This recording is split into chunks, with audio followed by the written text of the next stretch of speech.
Hey, what's up, fam? Thank y'all for tuning in once again. As always, be sure to like, share, comment, and subscribe. When you do subscribe, hit the notification bell so every time I drop a video, you will be the first to know about it.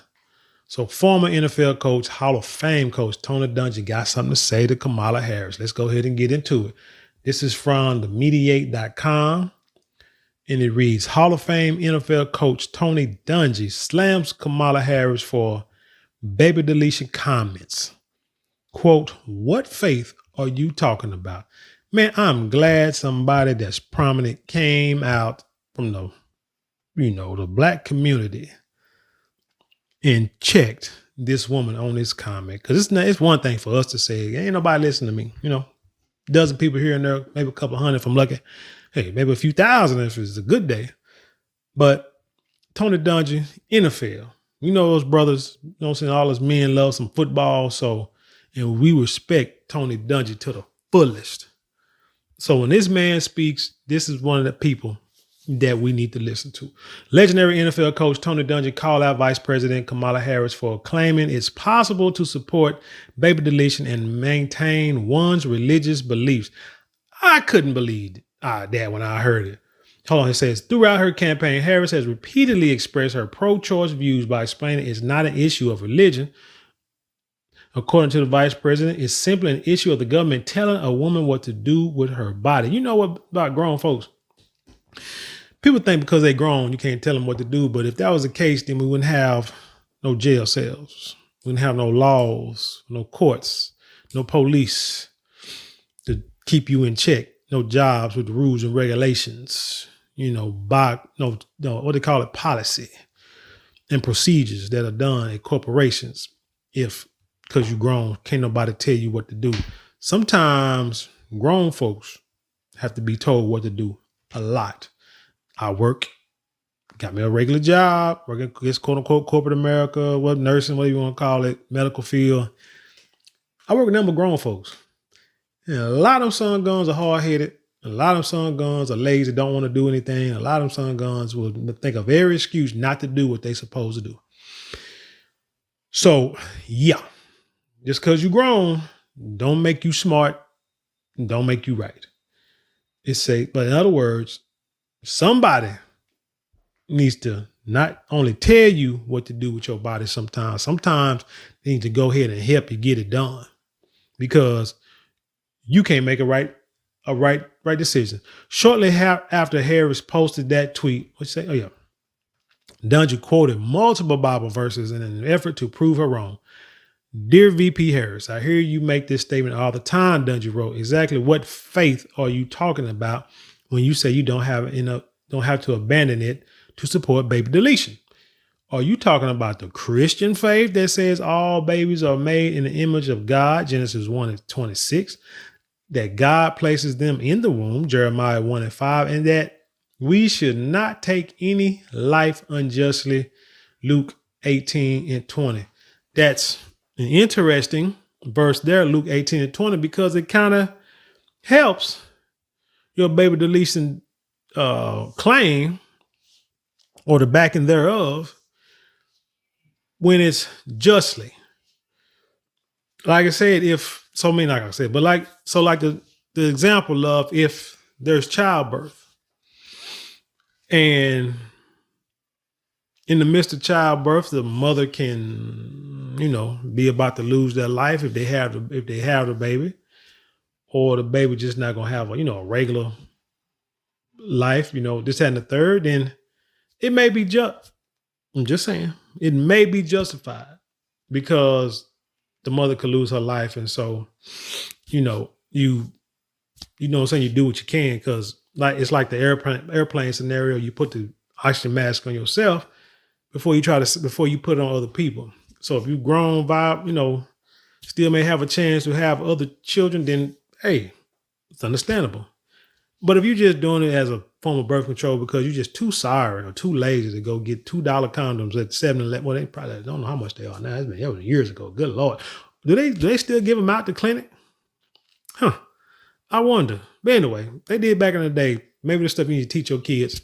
But getting condoms at the gas station, Walmart, grocery store, at the free clinic, whatever. you're just too sorry to do that. And then you have these youngins and you get pregnant and can't get a morning after pill. I don't know. But then you just want to just use it as a regular form of birth control like it ain't nothing. That's a problem. What does he say? He said, are you talking about that faith or some nebulous general faith that says we're good enough and smart enough to make our own decisions? What faith are you talking about? Again, the scriptures have laws and rules and written in them because the Most High knew that, leaning on your own understanding, you're going to do a bunch of malarkey.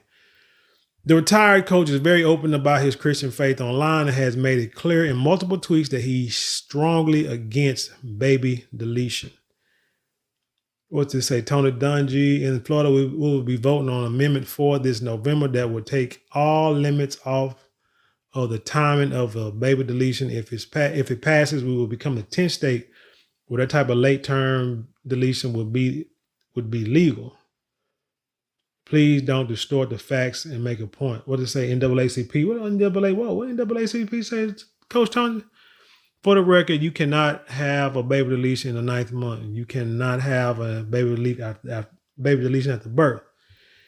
If we didn't keep banning books, maybe we wouldn't have to clear that up.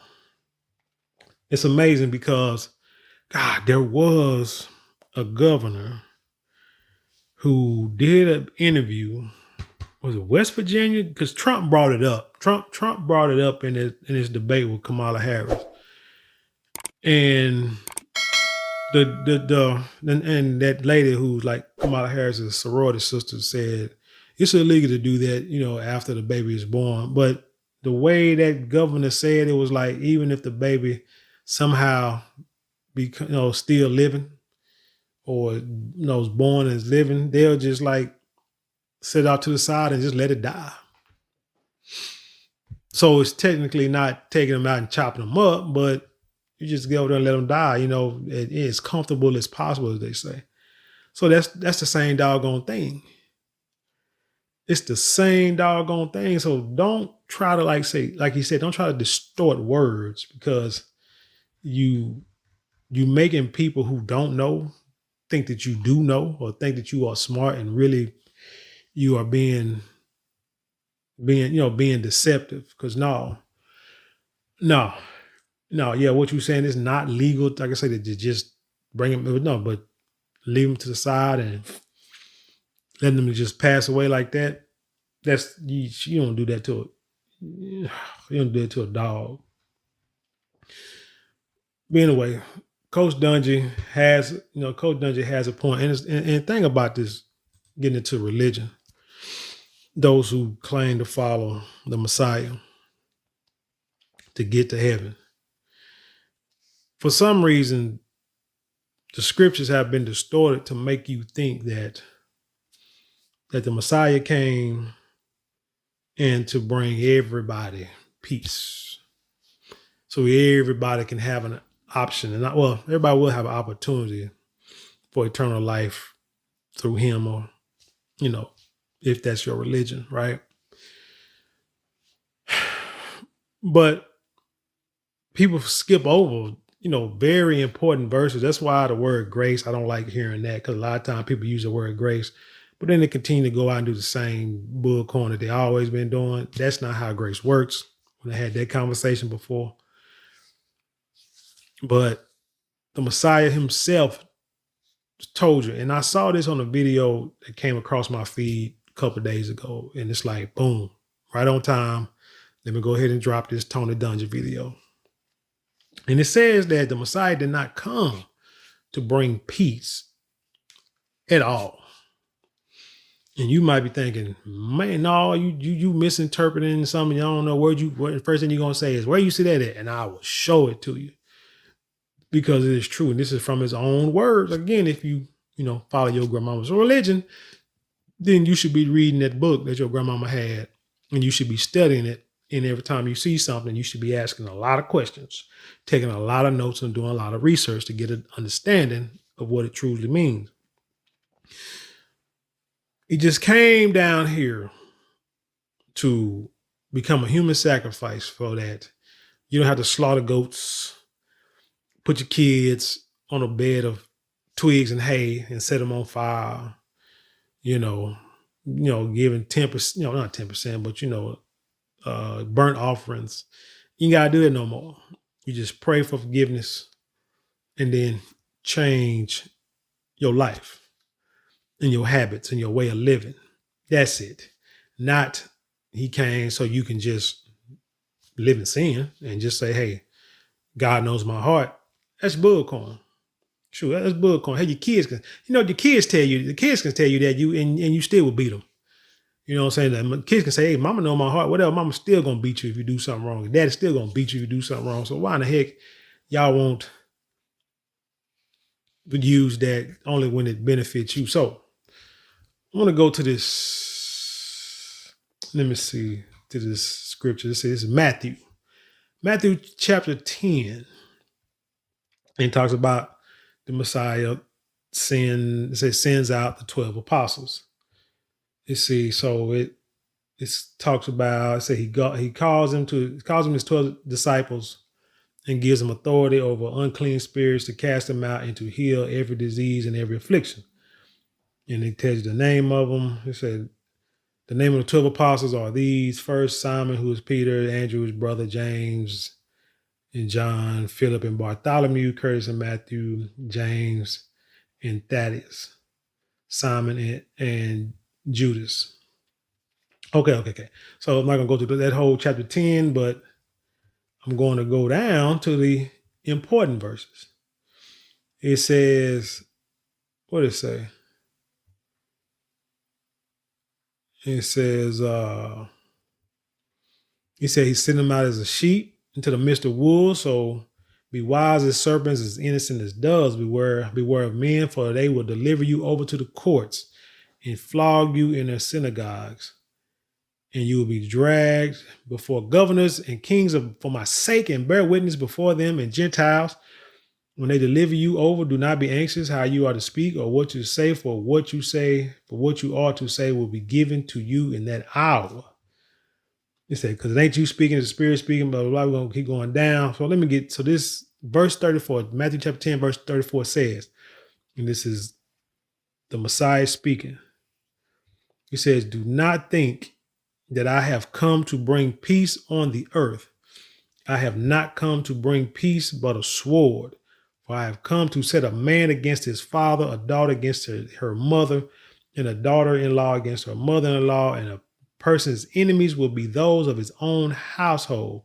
Whoever loves father or mother more than me is not worthy of me, and whoever loves son or daughter more than me is not worthy of me. And whoever does not take his cross and follow me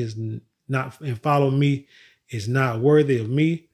Whoever finds his life will lose it, and whoever loses his life for my sake will find it. Back to, do not think that I have come to bring peace to this earth. I have not come to bring peace, but a sword.